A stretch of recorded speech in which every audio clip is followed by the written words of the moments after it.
మన జీవితంలో చేసిన ఒక చిన్న మంచి పని మన పూర్వపు పాపాలన్నింటినీ తుడిచేయగలదా? అధర్మ మార్గంలో నడిచిన మనిషికి మోక్షం దక్కుతుందా? శివుని దృష్టిలో భక్తి అంటే ఏమిటి? మనసు మార్పు అంటే ఎంత గొప్పది? ఒక దొంగగా ప్రారంభమైన జీవితం 3 సార్లు జన్మించి చివరికి కుబేరుడై మోక్షం పొందాడంటే నమ్మగలరా? ఈ ప్రశ్నలకు సమాధానం చెప్పే కథే గుణనిధి జీవితం. పూర్వకాలంలో కాంపిల్య నగరంలో యజ్ఞదత్తుడు, సోమిదమ్మ అనే బ్రాహ్మణ దంపతులు నివసించేవారు.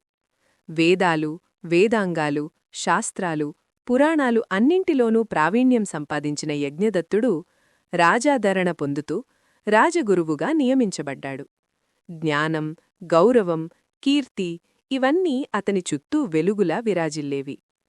ఆ దంపతులకు ఏకైక సంతానం గుణనిధి. చిన్ననాటి నుండి తెలివైనవాడే అయినా యవ్వనంలో చెడు సావాసాల వలన గుణనిధి జూదానికి బానిసయ్యాడు. మొదట వినోదంగా మొదలైన జూదం క్రమంగా వ్యసనంగా మారింది. ఆ ఆటకోసం డబ్బు అవసరమవడంతో ఇంటినుండే చిన్న చిన్న వస్తువులు దొంగిలించడం ప్రారంభించాడు. ఈ విషయాలన్నీ తల్లి సోమిదమ్మకు తెలిసేవే, కాని పుత్రప్రేమతో గట్టిగా మందలించలేకపోయింది. భర్తకు తెలిసితే ఎంత కోపపడతాడో అన్న భయంతో ఆమె మౌనం వహించింది. యజ్ఞదత్తుడు మాత్రం రాజమందిర కార్యాలలో నిమగ్నమై ఉండేవాడు. కొడుకుపై ప్రత్యేక శ్రద్ధ చూపే పరిస్థితి అతనికి లేకపోయేది. అప్పుడప్పుడు మన కొడుకు ఏమి చేస్తున్నాడు అని అడిగితే సోమిదమ్మ గురువుగారి వద్ద చదువుకుంటున్నాడుగాని, గుడికి వెళ్లాడుగాని అబద్ధం చెప్పి పరిస్థితిని దాచిపెట్టేది. అలా గుణనిధికి ఎవ్వరూ అడ్డులేకుండా పోయారు. క్రమంగా ఇంటి నగలు కూడా జూదానికి పెట్టి ఓడిపోయేవాడు. చివరికి తన తండ్రికి రాజుగారు కానుకగా ఇచ్చిన వజ్రపు ఉంగరాన్ని కూడా జూదంలో పెట్టి కోల్పోయాడు. ఒకరోజు ఆ వజ్రపు ఉంగరం గెలుచుకున్న వ్యక్తి అనుకోకుండా యజ్ఞదత్తుని కంటపడ్డాడు. అతని వేలికి మెరిసే ఆ ఉంగరాన్ని చూసిన యజ్ఞదత్తుడు ఒక్కసారిగా ఆగిపోయాడు. అది తనదేనని వెంటనే గుర్తించాడు. ఆ వ్యక్తిని నిలదీసి, "ఈ ఉంగరం నీకెలా వచ్చింది?" అని ప్రశ్నించాడు. ఆ వ్యక్తి కొద్దిసేపు తడబడినా చివరికి నిజం చెప్పేశాడు. జూదంలో గుణనిధి వద్ద గెలుచుకున్నాను అని వెల్లడించాడు. అంతేకాక గుణనిధి జూద వ్యసనం గురించి కూడా చెప్పాడు. ఆ మాటలు విన్న యజ్ఞదత్తుని నోట మాట రాలేదు. ఇప్పటివరకు తన కుమారుడు చేస్తున్న పనులు తనకు తెలియకపోవడం అతనికి అవమానంగా అనిపించింది. తన అజాగ్రత్తపై సిగ్గుపడ్డాడు. కోపంతో ఇంటికి చేరుకున్న యజ్ఞదత్తుడు ఈ విషయాన్ని ఇంతకాలం తన దగ్గర దాచినందుకు సోమిదమ్మను తీవ్రంగా మందలించాడు. తన కుమారుడు చెడు సావాసాలకు లోనైపోయాడమే బాధ అతని హృదయాన్ని కలచివేసింది. చివరికి కోపంతో, బాధతో యజ్ఞదత్త గుణనిధిని ఇంటినుండి వెళ్లగొట్టాడు. ఆకలితో అలమటిస్తున్న వీధుల్లో తిరుగుతున్నాడు గుణనిధి. ఆ రోజు మహాశివరాత్రి. ఒక శైవ భక్తుడు తన తలమీద నైవేద్య పాత్రలు మోసుకుంటూ శివాలయానికి వెళ్తున్నాడు. ఆ పాత్రల్లోని వంటకాల ఘుమఘుమాలు గుణనిధిని చేరాయి. ఎలాగైనా వాటిని తినాలి అనుకున్నాడు. భక్తులు ఉపవాసం చేసి, జాగరం చేస్తూ భజనలు చేస్తున్నారు. గుణనిధి ఓ మూల దాక్కుని వేచిచూశాడు. కొంతసేపటికి అందరూ అలసటతో నిద్రపోయారు. దొంగచాటుగా గుణనిధి గర్భగుడిలోకి ప్రవేశించాడు. అక్కడ శివలింగం ముందు ఒక దీపం వెలుగుతోంది. కాని అది మసకబారుతోంది. దీపం కుడిగడుతోంది. చీకట్లో ప్రసాదం కనిపించలేదు. దీపం వెలిగితేనే కనిపిస్తుంది అనుకున్నాడు. తన ధోవతిని చింపి ఒక వత్తి తయారుచేశాడు. ఆ వత్తిని ప్రమిదలో పెట్టాడు. దీపం మళ్లీ ప్రకాశించింది. ఆ వెలుగులో ప్రసాదం గిన్నెను తీసుకున్నాడు.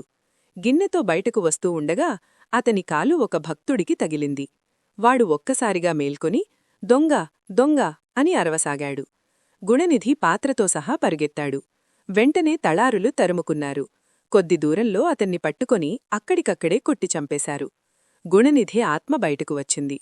అతని పాపాలు చూసి యమదూతలు ఆత్మను తీసుకెళ్లడానికి వచ్చారు. కాని అప్పుడే శివగణాలు ప్రత్యక్షమయ్యారు. ఇతని జీవితం పాపాలతో నిండినది. కాని మహాశివరాత్రి రోజున అనుకోకుండా శివపూజ చేశాడు. ఉపవాసంలోనే గడిపాడు. జాగరణ చేశాడు. శివసన్నిధిలో దీపం వెలిగించాడు.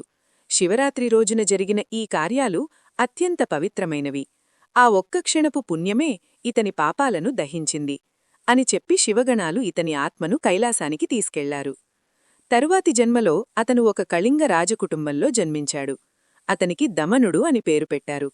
అతను కళింగ దేశానికి రాజుగా ఉన్నప్పుడు చాలా శివాలయాలు నిర్మించాడు. ప్రతి శివరాత్రి రోజు రాజ్యం మొత్తం దీపాలతో ప్రకాశింపచేశాడు. అన్నదానాలు, దానధర్మాలు చేశాడు. మునుపటి జన్మలో చేసిన చిన్న దీపారాధన ఇప్పుడు మహాభక్తిగా వికసించింది. జీవితాంతంలో శివనామస్మరణతో గడిపి యుద్ధంలో మరణించి మళ్లీ శివలోకం చేరాడు. దమనుడిగా ధర్మపాలన చేసి శివనామస్మరణతో ప్రాణాలు విడిచిన ఆ ఆత్మ మరో జన్మలో అతను విశిష్ట మహర్షి వంశంలో జన్మించాడు.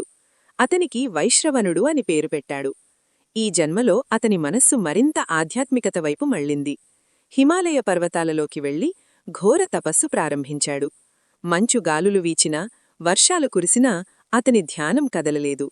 సంవత్సరాల తరబడి తపస్సు చేసిన తర్వాత ఒకరోజు శివపార్వతులు ప్రత్యక్షమయ్యారు. వైశ్రవణ, నీ భక్తి మాకు ప్రీతికరమైనది. నీవు ధనాధిపతిగా, యక్షరాజుగా, లోకాలకు సంపదను పంచే కుబేరుడిగా అవతరించు అని ఆశీర్వదించారు. అలా వైశ్రవణుడు కుబేరుడిగా అవతరించాడు. అలకాపురిని పాలిస్తూ ధర్మమార్గంలో సంపదను పంచాడు. కుబేరుడిగా ఉన్నప్పటికీ అతని హృదయం గర్వంతో నిండలేదు. అతను ఎల్లప్పుడూ శివుణ్ణి స్మరించేవాడు. అనేక యుగాల సేవ తర్వాత అతని కర్మశేషం పూర్తిగా నశించింది. శివసాయుజ్యం పొందాడు. అలా ఒక దొంగగా ప్రారంభమైన జీవితం 3 జన్మల ప్రయాణం తర్వాత మోక్షంతో ముగిసింది. ఈ కథ మనకు చెప్పే సందేశం: పాపం చేసిన వారికి మార్పు సాధ్యమే. ఒక చిన్న సత్కార్యం కూడా శివుని దృష్టిలో మహాపుణ్యమే. మనస్సు మారితే విధి మారుతుంది. గుణనిధి కథ మనకు నేర్పేది భక్తి ఎప్పటికీ వృధా కాదు. శివకృప అనుకోని మార్గాల్లో మనల్ని ఉన్నత స్థానానికి చేరుస్తుంది.